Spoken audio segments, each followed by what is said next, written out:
So Haley, Hey. gotta tell you a dad joke. Okay. What's a ninja's favorite type of shoes? What? Sneakers! Maybe you should just stick with the MoneyWise FAQs. I think so too, but that dad joke made me a little happy.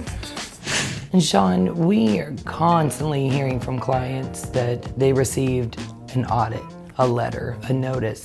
What are the various different payroll audits that come out? Great question, Bobby. When we're talking about a payroll audit, we're not talking about that big scary audit that everybody imagines where you have to go to the IRS office with years and years and years of your records and receipts, and those are a different kind of audit. When we're talking about payroll audits, usually we're talking about a reconciliation audit. Something doesn't match, or they want to confirm that something matches. On the federal side, the one we see most common is a wage audit, and that's when maybe the W-2s that were filed with the Social Security Administration don't match the 941s that were filed with the IRS, or vice versa. And really, they're just saying, hey, do we have all the right information? If we do, there's an adjustment. If we don't, can you provide the information that we're missing? And so in most of those cases, it's not a sit with the agent kind of audit. That's a respond to a letter with information. They process the information. If you've done everything right, you're gonna get thumbs up and it's gonna go your way. If you have made an error, you may need to make an amendment. Most often we see when there's a difference,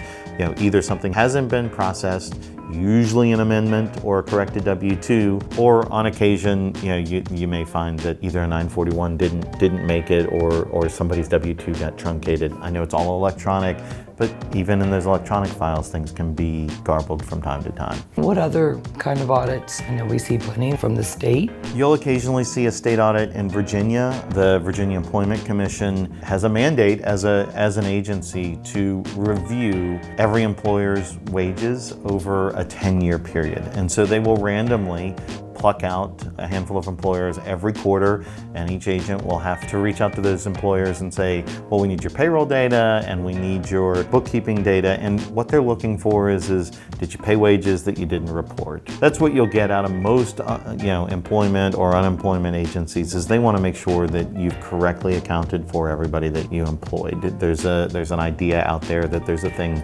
called casual labor where, maybe I had somebody come in for a day and I, less than $600, and they did a little bit of work, and I might have to pay unemployment on that person. I might not. It depends on their own contractor. Right? If I hired somebody in to fix our plumbing, they're probably giving me an invoice.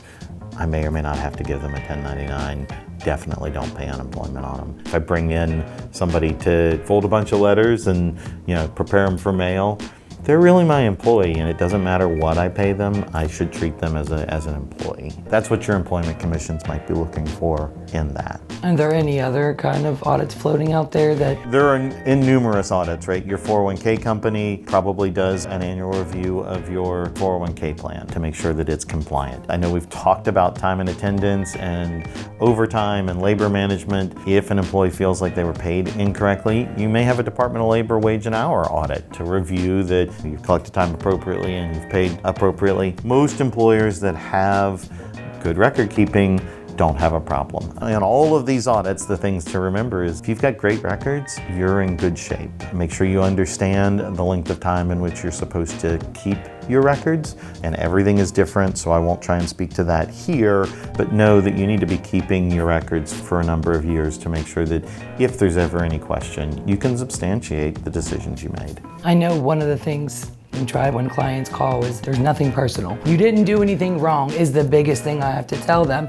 And it's just normal. It's just going to happen. Remember that when we're dealing with the IRS, we're dealing with a giant agency. And so it's possible that something just didn't get processed. Possible that there was a corruption in the file. I can remember years ago, there was a missing digit in a Social Security number, and it caused a number of employees in a file that was correctly submitted and received not to be processed. Things like your VEC audit that we talked about briefly. Virginia's not the only employment commission that just wants to review, are you treating everybody as an employee that should be an employee? That's not personal. That doesn't mean that there's a problem. It really does just mean they're out there doing their job. I mean, most of these taxing agencies on some level are regulatory agencies, and they want to make sure that you're meeting the regulations. This is all super helpful, and I think people will appreciate this information, Sean. Thanks, Bobby. If you have questions about this or any other payroll-related issues, please subscribe to our newsletter from our website or subscribe to our socials. You can find us on LinkedIn, Instagram, and on YouTube. Feel free to also give the office a call and speak with one of us directly. We'd be more than happy to answer any of your questions. My name's Sean, My name is Bobby. and this has been a MoneyWise FAQ.